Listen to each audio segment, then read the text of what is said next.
Hello everyone. इस video में हम लोग बात करेंगे 23 तारीख के इंपॉर्टेंट करंट अफेयर्स को लेकर। ये 23 तारीख का जो करंट है ना, मेन कहाँ फंसा रह गया, तो पद्म भूषण। तो पद्म भूषण में ही ये सबसे अधिक लिपटा हुआ है। सबसे पहले नरेंद्र मोदी जी के द्वारा वन वर्ल्ड टीबी, ये तमिल को हटा दीजिए, गलत आ गया, समिट को कहाँ संबोधित किया गया। वन वर्ल्ड समिट जो है उसको कहाँ पे संबोधित किया गया। नई दिल्ली, वाराणसी, एर्नाकुलम, कोलकाता। ये 4 ऑप्शन है। इसका आंसर क्या होगा? वाराणसी। वाराणसी में किया गया। ये जो समिट है 24 तारीख को होगा। ठीक है, 24 तारीख को होगा। इसके साथ ही इस समिट के दौरान मतलब बनारस जब ये जाएंगे तो 1780 करोड़ रुपए के आसपास की कई परियोजनाओं को भी ये उसका भी शिलान्यास करेंगे। इनका टारगेट क्या है कि जो लक्ष्य है टीबी को हटाने का वो 2030 का है, तो उससे पहले यानी 2025 से ही टीबी से भारत आज़ाद हो जाए, इसकी कोशिश लगातार चल रही है। इसके अलावा जो ईयरली टीबी रिपोर्ट है 2023 वो भी इसी मौके पे ये अनाउंस करेंगे। तो जो टीबी रिपोर्ट आएगा वो भी 2023 वाला, वो इसी टाइम में आएगा। इसके अलावा कुछ और भी चीज़ें हैं।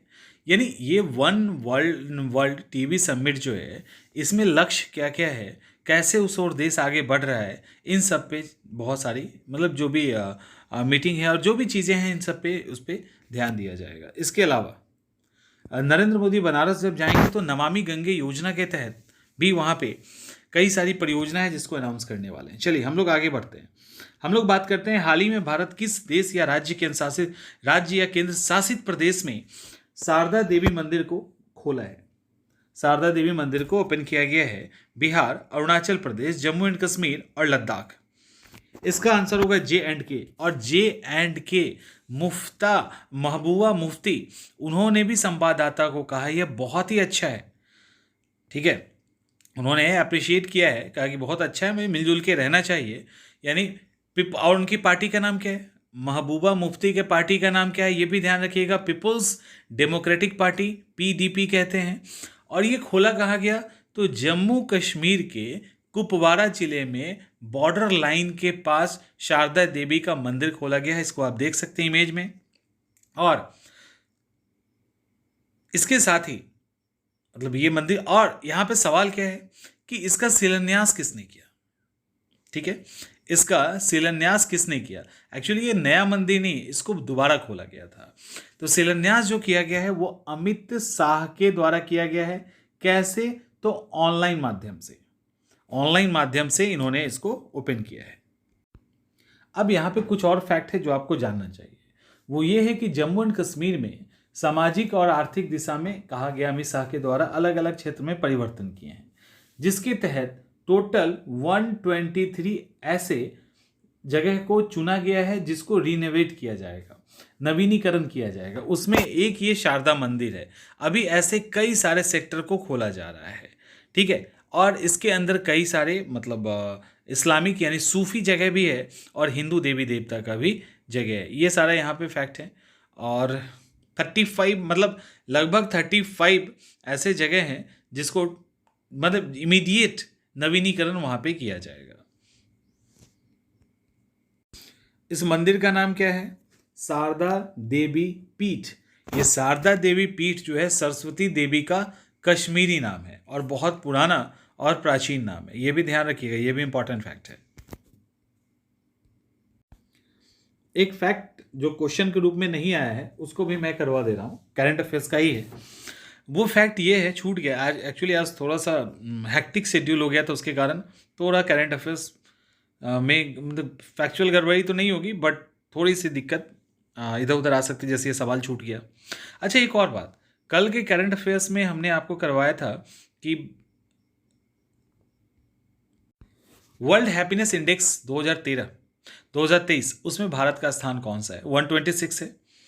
कुछ पेपर में 125 आने के कारण कन्फ्यूज़न हो गया है, लेकिन सरकारी डाटा यही है। मैंने ऑफिशियल साइट पे चेक किया है, स्क्रीनशॉट आपके सामने है। 126 ही उसकी जो मैंने बताया था वही वाला सही है, तो उसमें कन्फ्यूज़ नहीं होना है।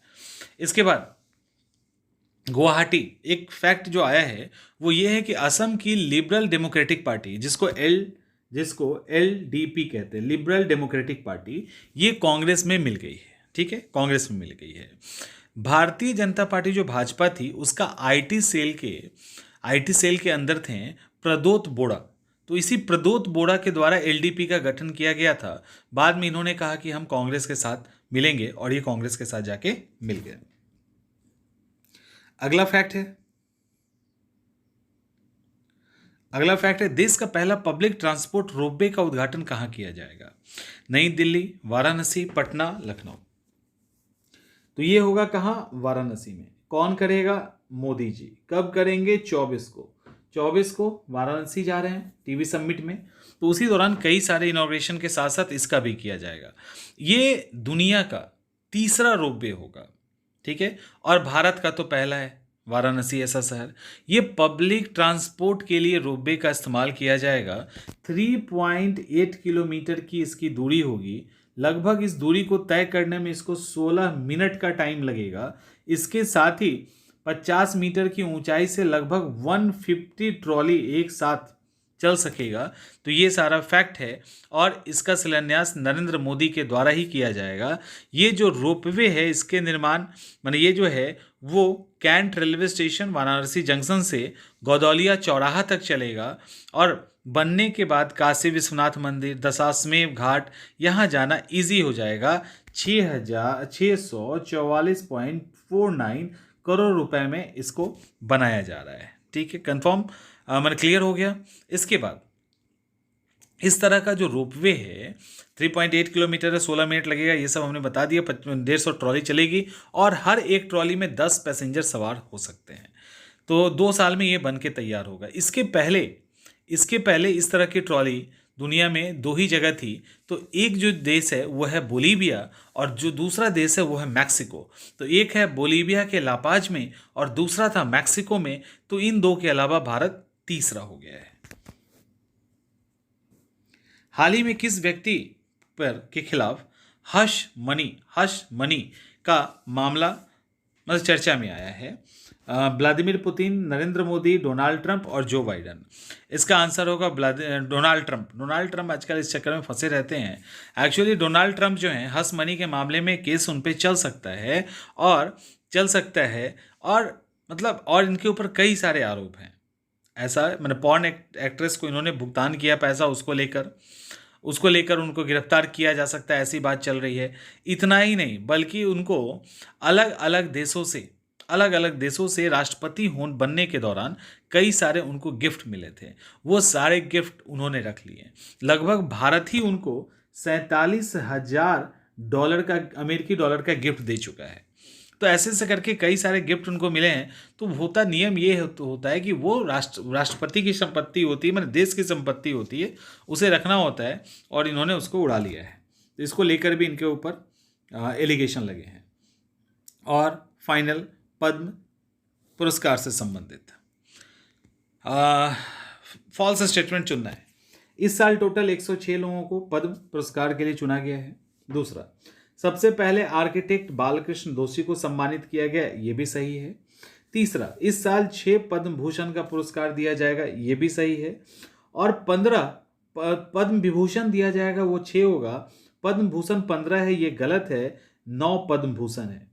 6 पद्म विभूषण, 9 पद्म भूषण और बाकी जो 101 बचता है वो पद्म श्री है। तो इस तरह से इसके लिए सबसे पहले बालाकृष्णन दोषी को सम्मानित किया गया है। इनकी डेथ हो चुकी है तो इनकी बेटी ने इनका सम्मान लिया है। दूसरा, आदित्य बिरला समूह के अध्यक्ष कुमार मंगलम बिरला को भी दिया गया है। तो ये one of the famous personality हैं। MS कृष्णा को भी मिला है जो पूर्व केंद्रीय मंत्री थे, इनको भी दिया गया है। इसके अलावा कई सारे नाम हैं, जैसे गायिका सुमन को भी ये चीज़ मिली है। राष्ट्रपति भवन में गायिका सुमन को द्रौपदी मुर्मू के द्वारा ये पुरस्कार दिया गया। प्रोफेसर कपिल कपूर हैं, उनको भी दिया गया है। आदिवासी किसान रामन चेरू वयल, उन्हें भी ये अवार्ड दिया गया है। तो ऐसे करके अलग अलग लोगों को, और ये जो रमन चेरू वयल हैं वो 50 से अधिक देसी किस्म के चावल को संरक्षित करने में के लिए इनको जाना जाता है। इतना ही नहीं, ये अवार्ड एक कलाकार हैं भानुभाई चुन्नीलाल चितारा साहब, इनको भी दिया गया है। कहा जाता है ये चितारा साहब जो हैं इन्होंने मातानी पछेरी पेंटिंग को 400 साल पुरानी कला है ये, इसको इन्होंने जीवित रखा है, तो उस कला के कारण इनको मिला है। इसके अलावा indigenous people's front of Tripura के अध्यक्ष नरेंद्र चंद्र देव वर्मा को मिला है। तो ज़्यादा नाम कितना याद रखेंगे, तो मोटा मोटी इसको मिला है। और जो इम्पोर्टेंट फैक्ट्स होंगे नाम के वो लिस्ट के साथ आपको दे दिया जाएगा, आप उसको देख लीजिएगा। आज के लिए इतना ही, आज थोड़ा सा टाइम कम है तो आज के लिए इतना ही। और भी जो इम्पोर्टेंट फैक्ट्स होंगे उन सबको हम अगले, क्योंकि हम चाहते हैं कि ये सेशन कंटिन्यू रहे, तो इसीलिए आज बहुत हैक्टिक शेड्यूल के बाद भी अपलोड कर रहे हैं। जो कुछ छूट गया होगा उसको हम लोग नेक्स्ट करंट अफेयर्स में कवर कर लेंगे। और इवन जो पद्म पुरस्कार से रिलेटेड डिटेल है वो भी आपके सामने उस सेशन में आ जाएगा।